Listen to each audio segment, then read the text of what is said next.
They're coming for Daniel Tiger and the News Hour and Wait, Wait, Don't Tell Me. But the arguments that they're making reveal a tremendous amount deep-seated bigotry, but also just a complete misunderstanding or lack of understanding or willful ignorance about how this works. Let's get into it. Respect to Jake Tapper for trying to get into a discussion with a Republican member of Congress about this very issue yesterday. Watch some of the arguments. What I don't think the government should be doing is funding these institutions that are radically left-wing and are oftentimes, even in their cartoon shows, geared towards young children, promoting far-left ideologies that are not teaching children how to read, but are teaching them the trans agenda and other things that large portions of our country do not agree with. The trans agenda. I don't know if the agenda is to have one's humanity recognized and to be free of prejudice. I guess that's an agenda. I think the same thing would have been said in the 1950s and 60s about the black agenda, for instance. So this is consistent through time of people who feel that their position of having privilege is being threatened.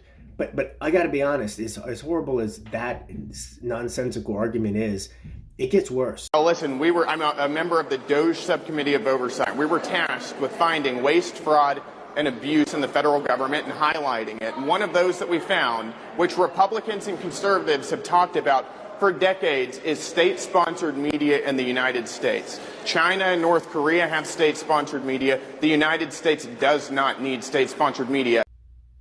I mean, that's wild. You know who else has state media? Great Britain and Australia and Canada. Lots of democracies. I mean, this is what an insane. It's because he can't distinguish that there be any value of anything that is not seeking a profit. What we need to talk about here is the uniqueness of the American system, particularly the American media system, because it's unlike any other democracy. The national media systems in those other countries that I mentioned provide full funding for independent media. That means that the government doesn't control them the way it absolutely does in Russia and absolutely does in China, but it pays for them through tax money because it's a public good to have unbiased, good, solid, trained journalists doing reporting for us. It's important. We have public broadcasting, but we do it very differently.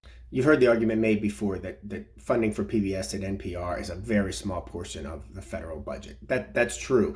But even if you look at it the other way around, what percentage of those stations' annual operating budget comes from the federal government? And it's very small. And I could have data to show you to back that up, but you don't even need that. Look in your closets and see how many tote bags you have, right? I mean, they're constantly asking us for money. Look, even today, I opened up my app, and these are the messages that I got from my local WBEZ, the local NPR station here in Chicago. They're constantly trying to get you to contribute, and the sponsorships are by viewers like you and corporations who underwrite these programmings. It's at the beginning, at the end of all the PBS programming and all the NPR stories, right? These are underwritten not by the federal government. So we don't have that much federal money going to help offset. So as a result, this whole conversation is disingenuous. This is not part of the savings plan. Even if you think that we have to save money to provide tax cuts for wealthy people, which is part of the plan, this isn't even going to do it. So what is it about then? It's got to be about something else. It's a culture discussion, right? It is a way to talk about it as if it's your hard-earned tax money, when really it's about we don't want these messages. That part actually isn't new. Study after study, dating back to the 1950s and 60s, have shown that the depictions, media depictions, particularly of people of color, were overwhelmingly negative. And if that's the only images you got, then those were the only impressions you were left with. That people who live in cities, that people who speak English as a second language, that people whose skin is darker are only criminals, or they're only gang members, or they're not people that are fully human. And it's true that PBS programming, children's programming in particular, has set out to counter that narrative.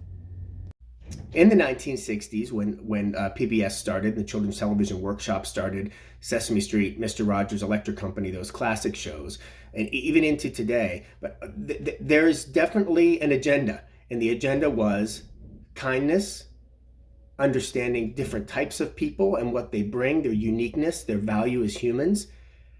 So if you believe that that's some kind of a leftist agenda, it says more about you than it does about the actual agenda. But I did learn when I was little that poor kids had friends and joy. They weren't just criminals. And I learned that black and brown kids had friends and joy and weren't just criminals. And I did, as Jake Tapper sort of pointed out in his article, in his interview yesterday, learn to read and I learned to count. And today's generation are learning the same things in a new context. They're learning about kids with autism. They're learning about kids with different abilities and how they contribute and how they find joy and what their struggles are and where their happiness lies. If that's an agenda, I suppose that says more about you than it does about the rest of us. So again, if that's an agenda, it can be. But just think about what it says about the person claiming that it's an agenda, right? This is why are we having this conversation right now? Let's think about why it matters.